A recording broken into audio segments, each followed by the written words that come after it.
পশ্চিমবঙ্গে শুরু হচ্ছে এসআইআর অর্থাৎ স্পেশাল ইন্টেনসিভ রিভিশন। সহজ করে বাংলা ভাষায় আপনাদের যদি বলি তাহলে এসআইআর হচ্ছে ভোটার তালিকার যাচাইকরণ। আর এই এসআইআর এর জন্য আপনার নাম ভোটার তালিকা থেকে বাদ যাবে না। তো জানতে অবশ্যই ভিডিওটিকে শেষ পর্যন্ত দেখুন। চ্যানেলে নতুন দর্শক হলে অবশ্যই চ্যানেলটিকে সাবস্ক্রাইব করে রাখবেন। দেখুন, এই এসআইআর নিয়ে এত বিতর্ক যে তৈরি হয়েছে তার জন্য মূল কারণ হচ্ছে বিহারের এসআইআর।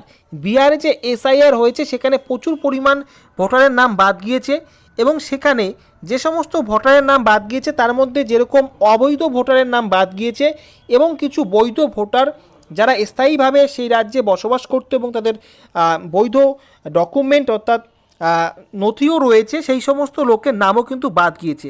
আর সেখান থেকেই তৈরি হয়েছে বিতর্ক এবং হয়েছে একটা রাজনৈতিক উত্তেজনাও কিন্তু তৈরি হয়েছে।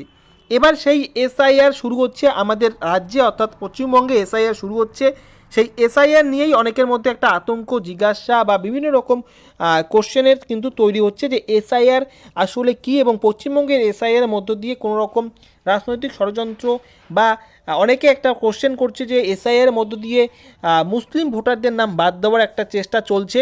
তো আসলে এসআইআর কী এবং এসআইআর হলে পশ্চিমবঙ্গ বাসিন্দাদের করণীয় কী রয়েছে, কাদের কী ডকুমেন্ট দেখাতে হবে, ডিটেলস আপনাদের স্টেপ বাই স্টেপ জানাবো। তো অবশ্যই ভিডিওটিকে শেষ পর্যন্ত দেখুন।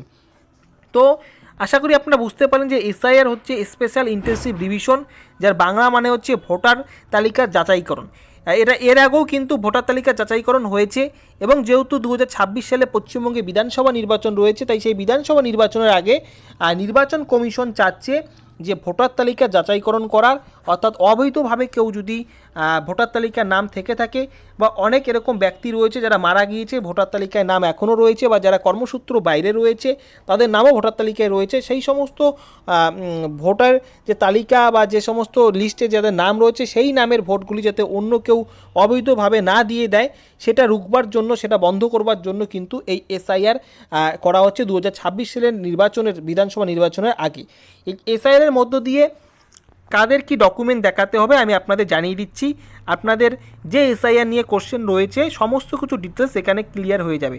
দেখুন, এসআইআরের ক্ষেত্রে যে সমস্ত ডকুমেন্ট দেখাতে হবে নির্বাচন কমিশনের তরফ থেকে 11টি নথির কথা বলা হয়েছে। সেই 11টি নথির মধ্যে যে কোনো একটি নথি যদি আপনার থেকে থাকে তাহলেই কিন্তু হবে। এখন আপনাদের বলবো যে কাদের কোন ডকুমেন্ট দেখাতে হবে এবং কাদের কি ডকুমেন্ট সাবমিট করতে হবে সেটি আমি আপনাদের বলে দিচ্ছি, আপনারা এখানে মনোযোগ করে শুনে নিন।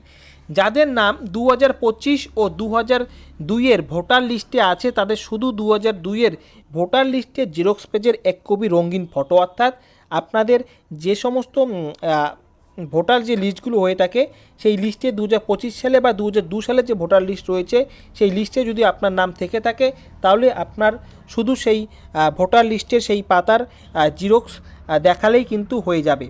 এরপর আসি যাদের জন্ম 1/7/1987 থেকে 87-র আগে কিন্তু 2002-এর লিস্টে নাম নেই, অর্থাৎ এরকম কোনো ব্যক্তি যদি থেকে থাকেন যাদের জন্ম 1987 সালের আগে কিন্তু 2002-এর ভোটার লিস্টে নাম নেই, তাদের ক্ষেত্রে যে সমস্ত ডকুমেন্টগুলো সাবমিট করতে হবে, বাবা মায়ের 2002 সালের ভোটার লিস্টের জিরক্স, অর্থাৎ বাবা মায়ের নাম রয়েছে 2002 সালের ভোটার লিস্টে সেই লিস্টের জিরক্স, নিজের একটি বৈধ পরিচয়পত্র, এক কপি রঙিন ফটো, এগুলো থাকলেই কিন্তু আপনি নিশ্চিন্ত থাকতে পারেন যে আপনার নাম ভোটার লিস্ট থেকে কিন্তু বাদ যাবে না। এখন আসি 3 নম্বর পয়েন্টে, যাদের জন্ম 1/7/1987 থেকে 2/12/2000-এর মধ্যে কিন্তু 2002-এর সালের ভোটার লিস্টে নাম নেই, তাদের ক্ষেত্রে বাবা মায়ের 2002 সালের ভোটার লিস্টের জেরক্স, বাবা মায়ের একটি ডকুমেন্ট, নিজের একটি বৈধ পরিচয়পত্র, এক কপি রঙিন ফটো, এই সমস্ত ডকুমেন্টগুলি যদি থেকে থাকে আপনি নিশ্চিন্তে থাকতে পারেন ভোটার তালিকা থেকে আপনার নাম বাদ যাবে না। 4 নম্বর পয়েন্ট, যাদের জন্ম 2004 এর পর অর্থাৎ 2/12 অর্থাৎ ডিসেম্বরের 2 তারিখ 2004-এর পর তাদের ক্ষেত্রে যে সমস্ত ডকুমেন্টগুলি দেখাতে হবে, বাবা মায়ের দুজনের একটি করে ডকুমেন্ট, নিজের একটি বৈধ পরিচয়পত্র, এক কপি রঙিন ফটো, তো এই ডকুমেন্টগুলি দেখালেই কিন্তু হয়ে যাবে। এখন আপনাদের বলছি নির্বাচন কমিশনের নির্দেশ অনুসারে তাদের যে তথ্য অনুসারে বলা রয়েছে যে 11টি নথির মধ্যে যে কোনো একটি নথি থাকলেই কিন্তু হয়ে যাবে। সেই নথিগুলি আমি এখন আপনাদের এখানে সামনে তুলে ধরছি। এই ডকুমেন্টের মধ্যে আপনাদের যদি কোনো একটি ডকুমেন্ট থেকে থাকলে আপনি তাহলে নিশ্চিন্ত থাকতে পারেন। অর্থাৎ ভোটার লিস্টের সাথে যে ডকুমেন্ট চাওয়া হয়েছে ব্যক্তির বা তার পরিবারের বাবা মায়ের ক্ষেত্রে, এই সমস্ত ডকুমেন্টের যে কোনো একটি থাকলে তাহলে আপনি নিশ্চিন্তে থাকতে পারেন।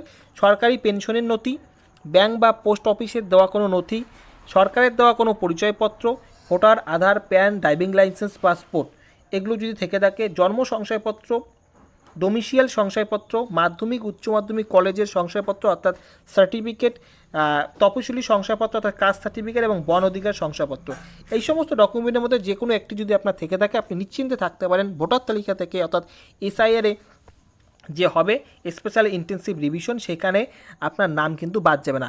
বিহারের ক্ষেত্রে বিতর্ক তৈরি হয়েছে, সেখানে বিভিন্ন এরকম অনেক লোকের নাম বাদ গিয়েছে, যারা বৈধ, যারা ওখানে স্থানীয় বাসিন্দা রয়েছে তাদের নাম বাদ গিয়েছে। পরবর্তীতে ব্যাপারটি আইনি জটিলতার মধ্য দিয়ে স্পষ্ট বা কাটবার একটা চেষ্টা চলছে এবং আইনি নির্দেশ অনুসারে আবারও রিভিশন চলছে, সেই সমস্ত ভোটারদের নাম তোলা হবে। তো আপনাদের যদি এই সমস্ত ডকুমেন্ট থেকে থাকে তাহলে কিন্তু আপনারা নিশ্চিন্তে থাকতে পারেন, ভোটার লিস্ট থেকে আপনাদের বাদ যাবে না। এই এসআইআর আপডেট আমি আপনাদের জানালাম।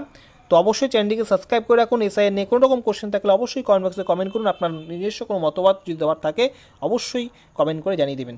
ভিডিওটি সম্পূর্ণ দেখার জন্য আপনাদের অসংখ্য ধন্যবাদ।